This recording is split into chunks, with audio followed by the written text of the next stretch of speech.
Hello student, स्वागत है आपका मेरे YouTube channel GK special bye SP sir पर। आज फिर से एक नई सीरीज मैं शुरू करूंगा। करंट अफेयर्स का MCQ multiple choice question on current affairs June महीने का ये है 2020 का पार्ट 1। मतलब जून महीने में बहुत सारा पार्ट 1, पार्ट 2, पार्ट 3, पार्ट 4 करके मैं लाऊंगा, तो ये पार्ट 1 है। तो इसमें जो है मल्टीपल चॉइस क्वेश्चन होंगे और उन क्वेश्चनों को मैं इस तरह से डील करूंगा कि उसमें बहुत सारे प्रश्न जो है समाहित हो जाए।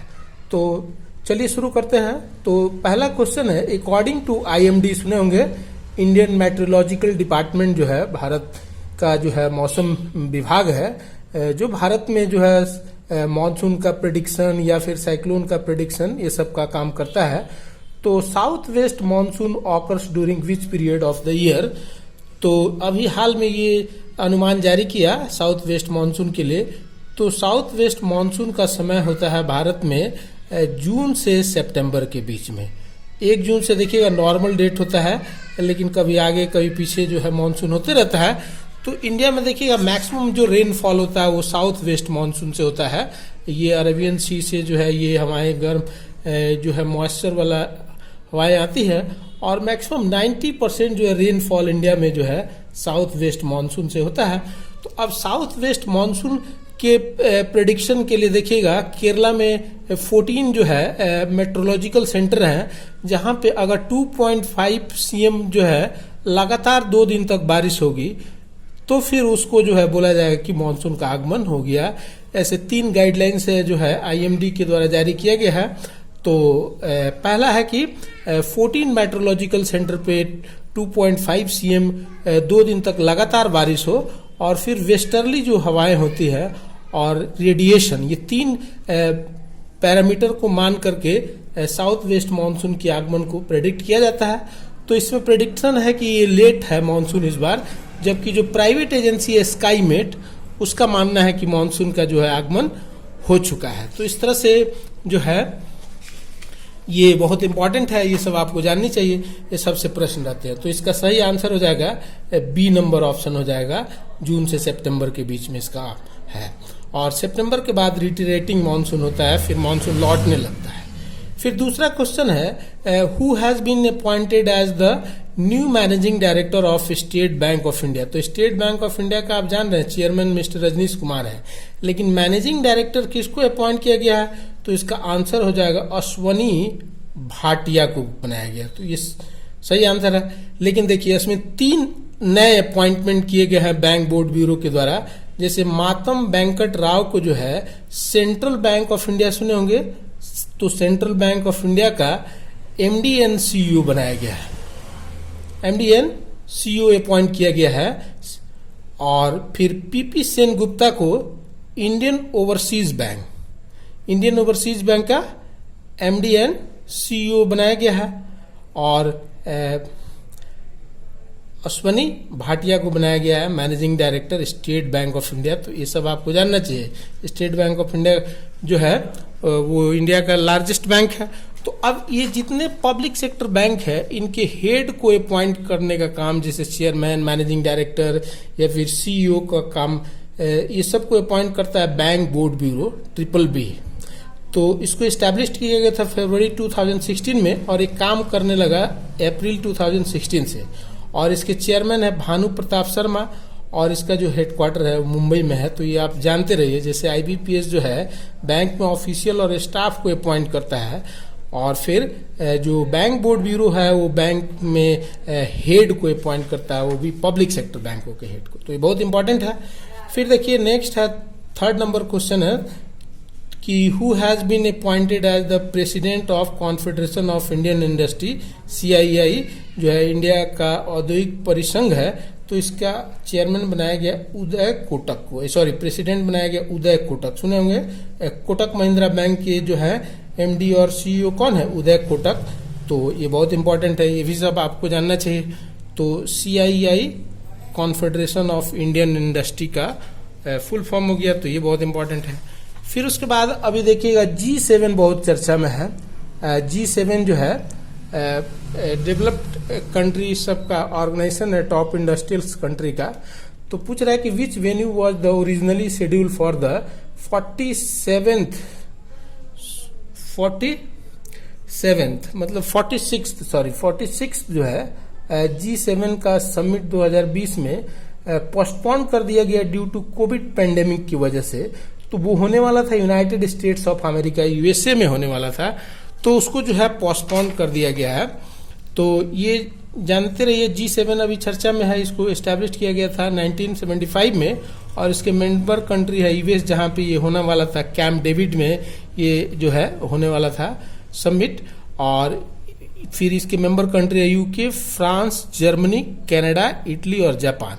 अभी अमेरिका के राष्ट्रपति डोनाल्ड ट्रंप का कहना है कि भारत, ऑस्ट्रेलिया और साउथ कोरिया के साथ साथ रशिया को भी G7 का मेंबर बनाना चाहिए, ये ड्यू टू काउंटर करने के लिए किसको, तो चाइना को काउंटर करने के लिए जो है अमेरिका जो है इनवाइट कर रहा है सब देश को G7 में शामिल करने के लिए। तो यूरोपियन कंट्री जो है रशिया का विरोध कर रहे हैं, क्योंकि रशिया जो है यूक्रेन से क्रीमिया को छीन लिया है, तो इसलिए जो है उसकी इस कार्रवाई को जो है गैर लोकतांत्रिक मानते हुए ये सब यूरोपीय कंट्री जो है उसका विरोध कर रहे हैं।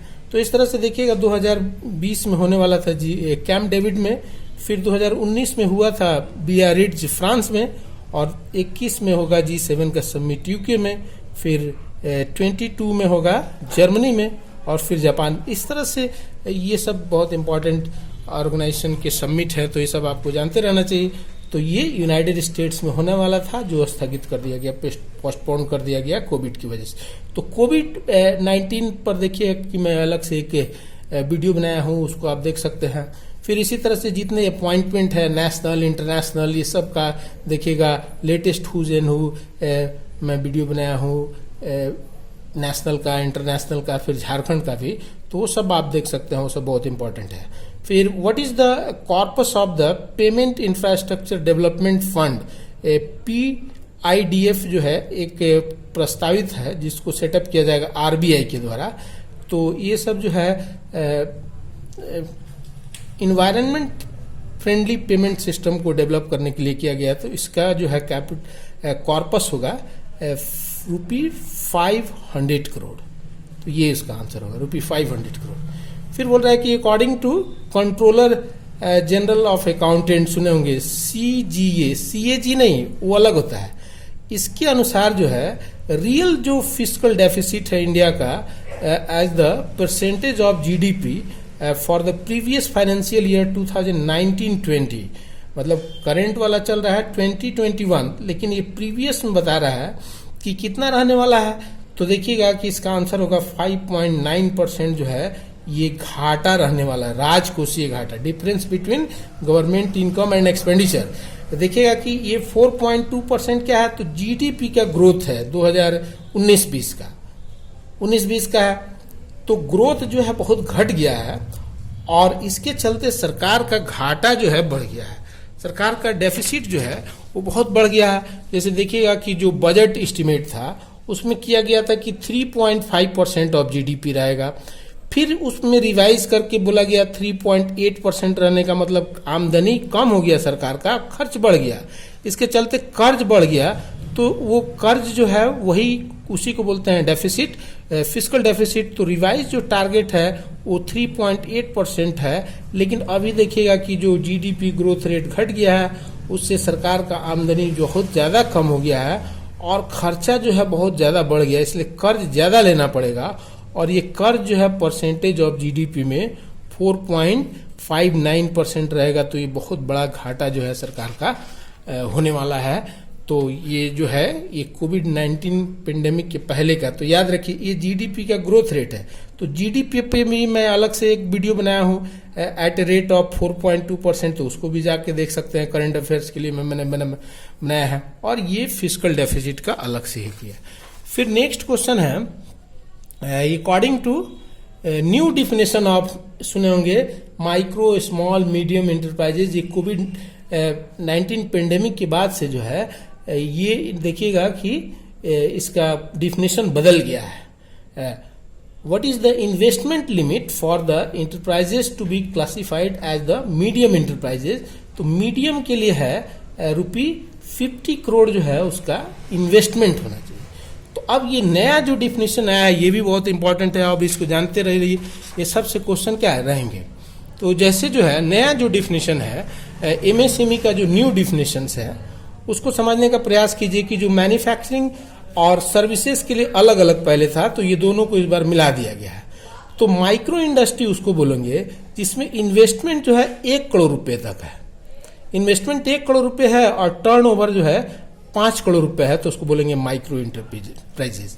फिर ये स्मॉल किसको बोलेंगे, तो जिसमें इन्वेस्टमेंट जो है 10 करोड़ है और टर्नओवर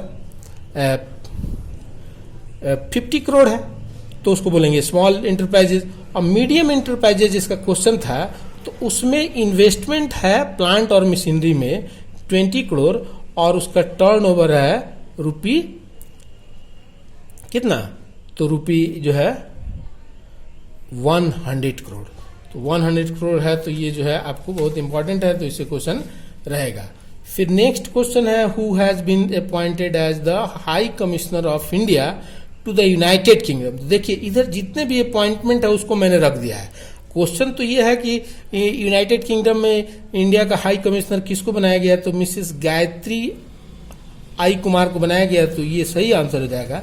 लेकिन अब यहाँ देखने का प्रश्न है कि मिस्टर राजीव टोपनो को क्या बनाया गया है, तो राजीव टोपनो को एग्जीक्यूटिव डायरेक्टर बनाया गया है वर्ल्ड बैंक में।